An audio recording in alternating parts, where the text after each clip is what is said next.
Chairman, let me start by saying I couldn't agree more. CBP custody is not a place for children.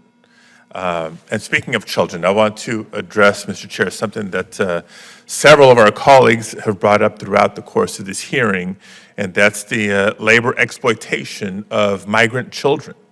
I know it's a legitimate place to raise questions about what else the Department of Homeland Security, the agencies within it, and the federal government writ large can do to better support migrant children. But let's be clear about something. It is the employers who are breaking child labor laws by placing children in hazardous conditions, as we've read multiple reports about. That's what prompted myself, together with our colleague, Senator Hickenlooper, to directly write to the CEOs of the companies named in the reports to hold them accountable for their actions. So I mention that only because we should not misplace the blame here. We need to hold unscrupulous employers accountable. Now, Mr. Secretary, I come with what I think are going to be unique questions that have not been raised in the committee yet, but equally important. You know, communities across the country are seeing ever more destructive and frequent extreme weather events. In fact, a new study led by scientists at Princeton University and my alma mater, MIT, examined flood risk for 171 counties along the East Coast and the Gulf of Mexico. Now, historically, 100-year floods have been just that, an intense flooding event that happens about once every 100 years. It's important when we're looking at where we build, where we plan, where we develop, and how we do so. A storm once every 100 years means that every year there's a 1% chance of a significant storm of that scale happening. But this study found that 100-year floods could actually become annual events in areas around New England and the Gulf Coast because of our changing climate. So this new reality is something that every community in California is already grappling with.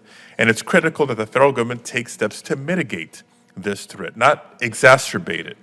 And so I was disappointed to learn, Mr. Secretary, that CBP is currently building a barrier along the Tijuana River that, according to flood risk experts at the University of California, Irvine, poses a serious flooding risk to communities on both sides of the border. So I'd like to ask, what steps are you taking as Secretary to ensure that FEMA's processes, regulations, and of course, response once a disaster is declared is more fair and more equitable for survivors, regardless of what state or community they live in?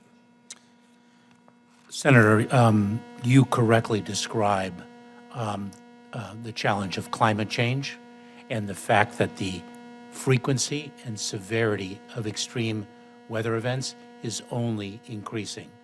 I am not familiar with the particular situation that you described with respect to Tijuana. That is something that I will look into, and I look forward to circling back with you on that and working with you to address your concerns. It's not something with which I am familiar. Happy to share the reports with you and your staff, and look forward to working with you on that. Another item I want to raise, I saw you just a few weeks ago in Judiciary Committee, and I mentioned at the time, I raised some issues of FEMA and disaster response. And I just want to acknowledge some of the work and progress that's been made in these last few weeks. Thank you, Administrator Criswell and President Biden, for the grantee of the most recent major disaster declaration to aid in the recovery of parts of California that were most severely impacted by these last winter storms. Now, while California is enjoying a much-needed respite from the atmospheric rivers that devastated so many communities and agricultural fields, as you know, post a disaster, there's a long-term recovery and rebuilding that takes place. So since that Judiciary Committee hearing that I'm referencing, I was able to once again visit the community of Pájaro in Watsonville, meet with local officials and the families that were impacted, hundreds that are still displaced. So I can assure you, Mr. Secretary, the devastation is real. But I'm glad to see the federal government stepping up to respond to this particular incident. And as well as I think we're responding to this incident, it doesn't erase the fact that communities like Pajaro, which is low income and predominantly immigrant community, has been repeatedly overlooked for decades at all levels of government. So I raised the issue in judiciary, and unless you tell me the answer has changed, I'll assume you're still committed to working with me to revisit some of FEMA's processes, regulations, to make sure that both preparation before a disaster and certainly the response after a disaster, we work to make it more fair and more equitable for all victims and survivors. I do want to raise one specific item, though, in my time remaining.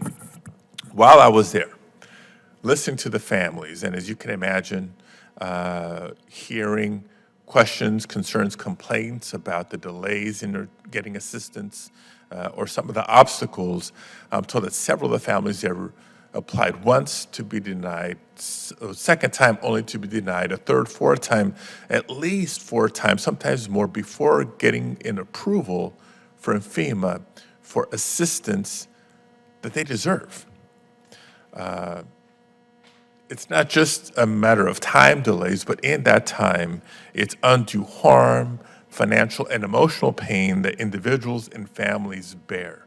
So I'd like to ask you, Mr. Secretary, would you commit to working with FEMA, with Administrator Criswell and my office to assess how we can improve the application for assistance process to make it simpler, to make it more clear, to improve outreach, not just in English, but in other languages and through multiple platforms, so that individuals, families, and communities that are deserving of our support and assistance in recovery can do so more effectively and more efficiently. I most certainly am, Senator, and I can assure you that FEMA is dedicated to achieving equity, speed, simplicity, accessibility in the care it provides to individuals who've suffered an extreme weather event.